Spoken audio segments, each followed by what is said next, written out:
Morning everyone, great to see you here. Gorgeous day at Blue Water Keep. Let's pray. Thank you, Lord, that we are here once again. Thank you for the beautiful weather. Thank you that your timing in everything and your way forward is made clear as we go along. And we thank you for the strength. We thank you that you are giving us wisdom. We ask that you'll continue to give us the wisdom to go forward. So be it. Right. For those who don't know, in World War II, our Australian government, whom many people still trust, took our Australian soldiers up to the Atherton tablelands and experimented on them with mustard gas. This was carried out under a secret Anglo-American chemical warfare policy. Now, North Queensland was chosen because its tropical rainforests were very similar to those found in New Guinea. My Uncle George was one of those people, and he was 21 at the time, and he was excited because he was told he was going on a top secret mission. He felt really important, and he had to sign a secrecy agreement that never in his lifetime would he disclose what went on up there. Over the years, the first cause of death that was given to my father was that he died cleaning his own gun. Dad never believed it because he knew his brother would never ever make that sort of mistake. So over the years, he sent off to Freedom of Information, and all up he was given 3 separate causes of death. That alone tells us it's an absolute farce. So these men, they were actually tortured.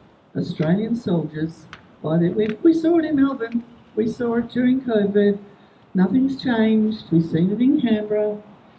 So they had up their stainless steel gas chambers in which they put the men, they sprayed them with mustard gas, they had them trudging through jungles that were heavily bombed with mustard gas, and they exposed them to mustard gas as an experiment to see how much of it they could take until they were unfit for duty.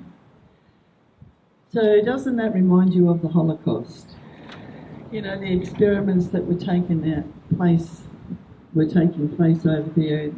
Our government is no different. No different. I mean, we had the health minister say this vaccination is the biggest human experiment in history. Now we know that. So these men, if they lived, and I won't even say if they were lucky enough to live, because I don't think they were lucky to live, they had no follow-up care and no monitoring, no aid, because they didn't go overseas, they couldn't get a gold card, and they couldn't get the medical treatment they needed because they were not allowed to tell the doctor what had happened to them. And that was done under threat of military imprisonment or dishonourable discharge if they spoke out to their dying day. Roland Edwards was a survivor of the experiments. He was exposed to the chemical agents standing inside a gas chamber. And this is what he said. It felt like you were on fire. The guys started screaming and hollering and trying to break out, and then some of us fainted. Finally, they opened the door and let us out, and we were in really bad shape. The burns these men received were horrific, absolutely horrific. And so I've been researching it again. I went to the Australian War Memorial about 6 years ago, and I got all the information I could on my father and my uncle. I paid for the information. And one thing I didn't see, and wasn't there at the time, was the roll of honour. Now, Dad was given 3 different causes of death. Now, on the roll of honour, in the Australian War Memorial, permanently and forever, his cause of death is suicide. There is no way Please don't think the government is out to look after us. They tortured these men, and we know from other things that have happened in the last few years they don't give a rip, and they are happy to torture again, because we've got people here who were badly injured and burned when they went to Canberra. So, I couldn't find any. Some of the information said there were about 16,000 soldiers injured, and I could not find a number of deaths anywhere.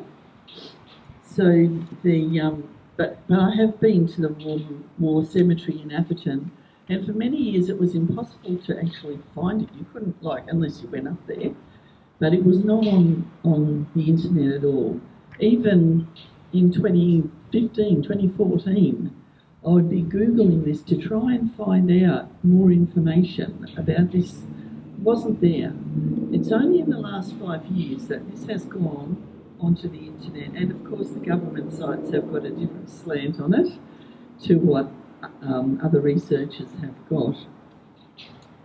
So I went to the cemetery, and there are 164 graves of young, healthy men that were murdered by our government. The plaque at the Atherton War Cemetery states this, again, not the truth. The Atherton tableland served as a major base and training area for Australian troops involved in action. The Lake Barine Tea House is beautiful. Anyone been there? Absolutely, of course you have.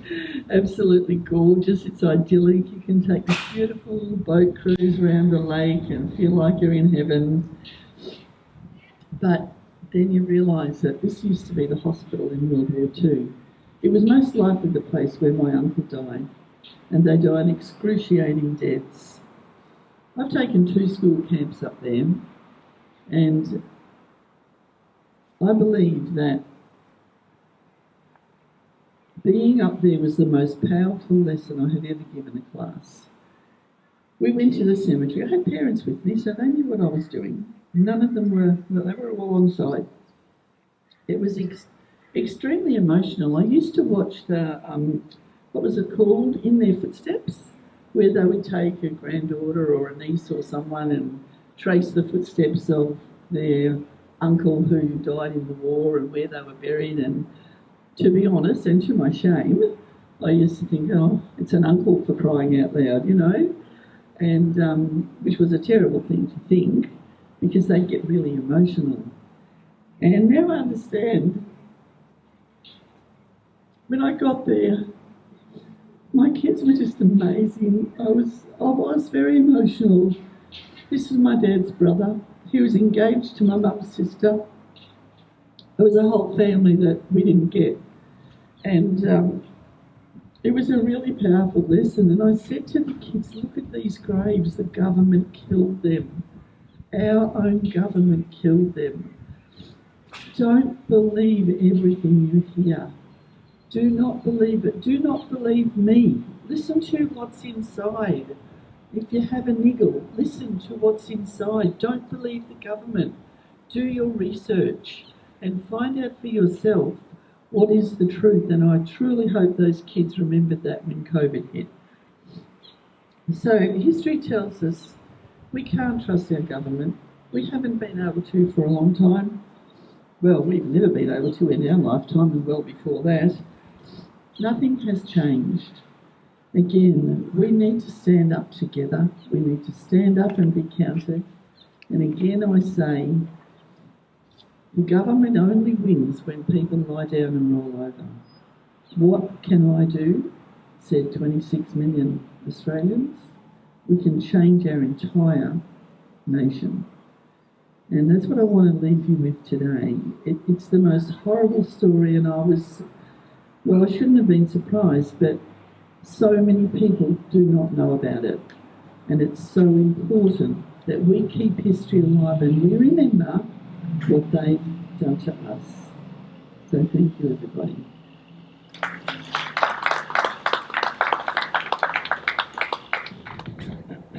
Okay, the Daily Mercury. This is about the Daily Mercury. True journalism appears to be a thing of the past, but they're really good at writing opinion pieces.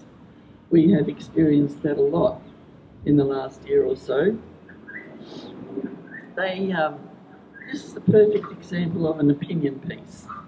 George Christensen must have plenty of spare time as a councillor for Mackay because he's offering to travel to Canberra for every sitting of federal parliament if you pay him $99. That is so twisted. The former MP, with a penchant for conspiracy theories, runs a Substack page called Nation First, which was created in his attempt to have a media career post-politics. On Nation First, Mr Christensen is running a campaign for $99 donations, claiming the money will be used to fly to Canberra and attend Parliament, reporting back. Now, how's that for opinions? Where are the facts in that? Where are the facts in that? The Daily Mercury criticised George for earning money through subscriptions to Nation First. Nation First tells the truth. I'd encourage anyone to join. It's a great advert for you, George. He does a brilliant job. But the Daily Mercury doesn't like people speaking the truth. I am now banned from commenting on any political post on the Daily Mercury. I don't know how they divide it up. If it's a lost dog or something, I could put something on, but if it comes to anything political, Daily Mercury has limited who can comment on this. So I'm banned, and in looking through, I'm not the only one. Anyone who's speaking the truth is being banned from the Daily Mercury because they don't like the truth. Doesn't the Daily Mercury realise that there are other councillors who have jobs outside of council?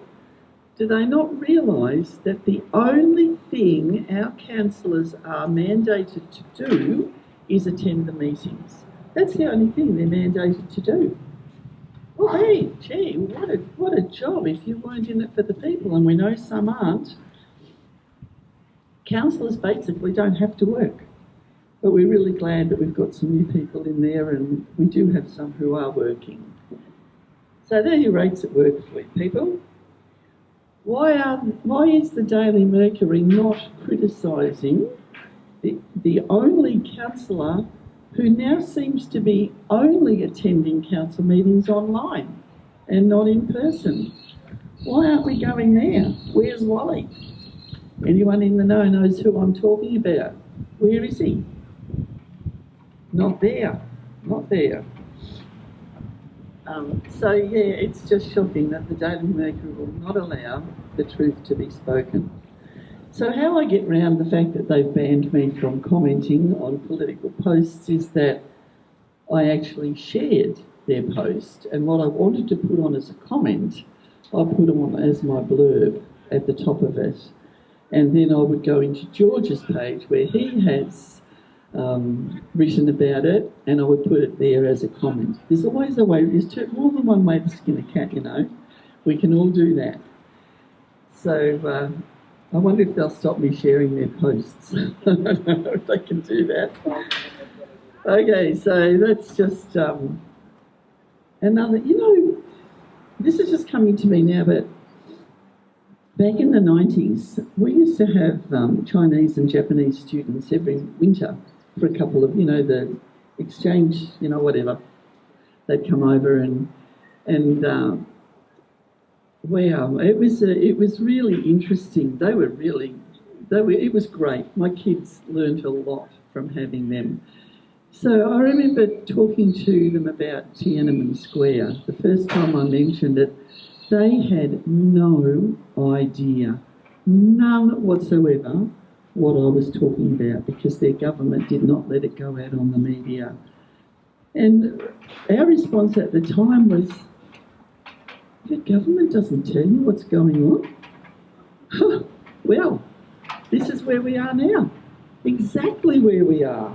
Exactly where we are. People are not in the know. We are not being told the truth. So, more and more like China all the time, hey? Just quickly, I want to address Mackay State High School again. As a brief just rundown of what I've already said is that vaping is rampant at Mackay State High School. There are students that will not go to the toilet at school. They will not go. And the doors are bashed in, the locks are broken. Girls are wearing collars with spikes on them, but they got watch out if you don't wear white socks. Really? You can wear a collar with spikes, but you can't wear black socks? It's just... Anyway, I had the privilege this week of speaking to 2 students from that school, and that was a bit of an eye-opener. They said their students there have been identifying as cats for several years now, and they're wearing the cat's tails, which they thought, you just tuck into your tracky pants or your uniform pants. So one student at that school tried to pull the cat's tail out, only to discover that tail, they actually plug them into their butthole. I am not kidding you. They shove it up their butthole. I mean, I don't know if you knew that, but I didn't. It's horrifying. Absolutely horrifying. So this is Mackay State High School. It's also many, many other schools around. Parents stand up. Parents come down here, start to speak out. These are your children. We got one chance, and we get one chance at bringing them up. And they need you to stand up for them. I've been speaking to another mother who's just not coping with what's been happening at another school. I won't name it because they would know who I'm talking about, but it just got too much this week, and homeschooling has become the option there, which is a jolly good idea if you ask me. And so just stand up for your kids. You need them. You need to protect their innocence. You need to protect who they are, because they're being told that they're something else. So let's again stand up together. Thank you.